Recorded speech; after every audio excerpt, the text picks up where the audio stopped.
Les nouvelles en détail. Le président Abdel Fattah el-Sisi a reçu aujourd'hui Dr Laszlo Kövér, président de l'Assemblée nationale hongroise, en présence du conseiller Hanafi Djibeli, président de la Chambre des représentants, et d'András Kovács, ambassadeur de la République d'Hongrie au Caire. Au cours de la rencontre, le président el-Sisi a apprécié les relations bilatérales historiques liant les deux pays et les liens de coopération communs qui reflètent les relations d'amitié distinguées et étendues entre les deux pays. De son côté, le président de l'Assemblée nationale hongroise a exprimé son honneur de rencontrer le président el-Sisi, louant les relations distinguées entre les peuples égyptiens et hongrois, soulignant le souci de son pays de renforcer le partenariat entre les deux pays dans divers domaines, notamment au niveau parlementaire. Le porte-parole de la présidence, l'ambassadeur Bassam Radi, a déclaré que la réunion a porté sur les moyens d'activer les cadres de coopération conjointe et de développer les relations bilatérales entre les deux pays et de les renforcer vers des horizons plus larges lors de la prochaine période dans tous les domaines. Le président Abdel Fattah el-Sisi s'est réuni aujourd'hui avec le conseiller du président de la République pour l'urbanisme, Amir Sayed Ahmed, et le chef de l'autorité du génie des forces armées, le général Hichem el-Soueifi. Le porte-parole de la présidence, l'ambassadeur Bassam Radi, a déclaré que la mise en œuvre des projets de l'autorité du génie au niveau de la République a passé en revue lors de la réunion. Le ministre des Affaires étrangères, Sameh Shoukry, président de la 27e conférence des parties à la Convention cadre des Nations Unies sur les changements climatiques COP27, a affirmé qu'il y avait un désir irrésistible des pays participants pour parvenir à un accord sur le climat équitable. M. Shoukry a appelé toutes les parties à parvenir à un accord sur les points critiques et à se tenir sur un terrain d'entente pour travailler sur ces questions, en plus de trouver des moyens de suivre la préservation et la lutte contre le changement climatique.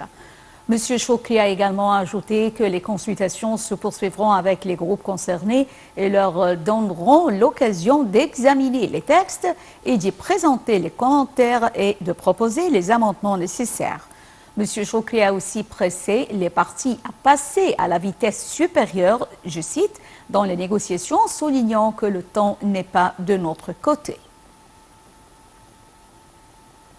Le ministre de l'Environnement, coordinatrice ministérielle et envoyée à la conférence sur le climat COP27, Dr Yasmine Fouad, a annoncé les résultats du plan de durabilité de la conférence, et ce, en présence du gouverneur du Sud Sinaï, le général Khaled Fouda.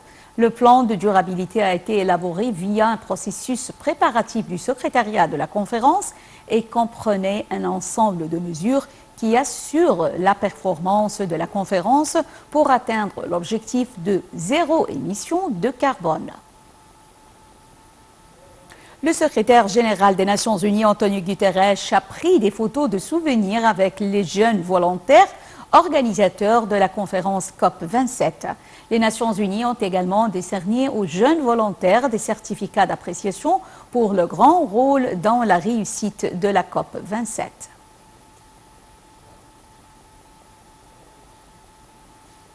Un accord a été trouvé aujourd'hui sur la question des dégâts climatiques subis par les pays pauvres, un des principaux points du blocage et difficile négociation de la conférence internationale sur le climat, selon une source européenne. Commentaire de Jihem Fawzi et Chérif Boussela. Un accord a été trouvé sur la création d'un fonds spécifique dédié à ces pertes et dommages qui dirige des moyens financiers vers les pays les plus vulnérables. Cette annonce donne l'espoir que cette 7e conférence internationale sur le climat soit sauvée. La présidence égyptienne a fini par publier un nouveau projet de texte final très attendu en début d'après-midi. Cette proposition doit encore être discutée par les négociateurs de près de 200 pays rassemblés à Sharm el-Sheikh pour des discussions qui ont déjà débordé d'un jour.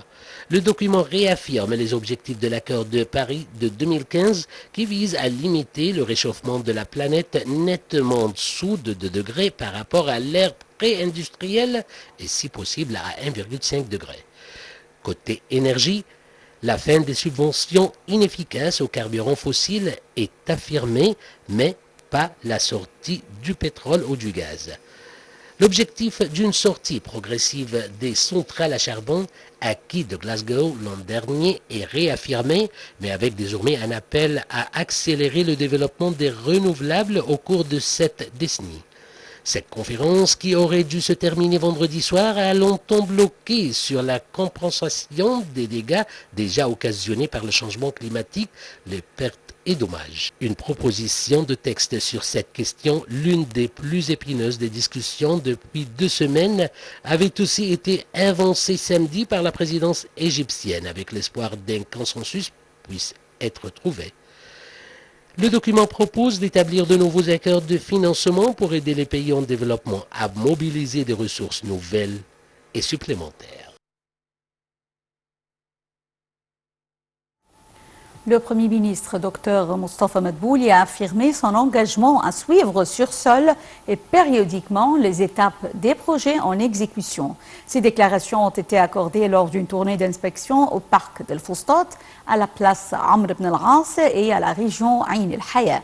Un commentaire sur cette tournée. Le Premier ministre Dr Moustapha Madbouli a souligné son souci de suivre périodiquement les taux de réalisation des projets d'aménagement du parc d'Al Foustat, de la place Amr ibn al-As et de la région Ain el-Hayat, soulignant l'importance particulière du projet de développement du parc compte tenu de son rôle central dans la relance de la première capitale islamique d'Afrique et la transformation de la région en un parc environnemental, touristique et culturel pour les visiteurs. Ces propos ont été tenus lors de la tournée d'inspection de Madbouli aujourd'hui dans ces zones accompagnées du ministre du Logement, des Services publics et des communautés urbaines Asim Ghazor, du gouverneur du Caire Khaled Abdelaïl, du sous-gouverneur Jihan Abdelmen'im et d'autres responsables. Dans ce contexte, Dr Moustapha Madbouli a enjoint d'achever rapidement toutes les étapes du développement de la zone d'Al Foustat en tenant compte du caractère architectural. Le président Abdel Fattah el-Sisi suit en permanence les projets de réhabilitation du Caire historique, raison pour laquelle le gouvernement tient à s'enquérir au fur et à mesure de leur état d'avancement. C'est ce qu'a affirmé le Dr Madbouli. Le chef du gouvernement a dit avoir enjoint 2 conseillers responsables d'amorcer au plus vite la construction des bâtiments résidentiels dans les zones délabrées et d'y restaurer les régions antiques et les édifices de valeur pour préserver leur aspect civilisationnel et rétablir le charme du Caire historique. Il a mis l'accent sur l'importance de ce projet, qui va de pair avec les efforts menés par l'État pour réaménager et développer les différents sites patrimoniaux au Caire. Dr Madbouli a insisté sur la renaissance de cette région séculaire pour que Al Foustat soit un musée à ciel ouvert, apprend-on de la page officielle du Conseil des ministres.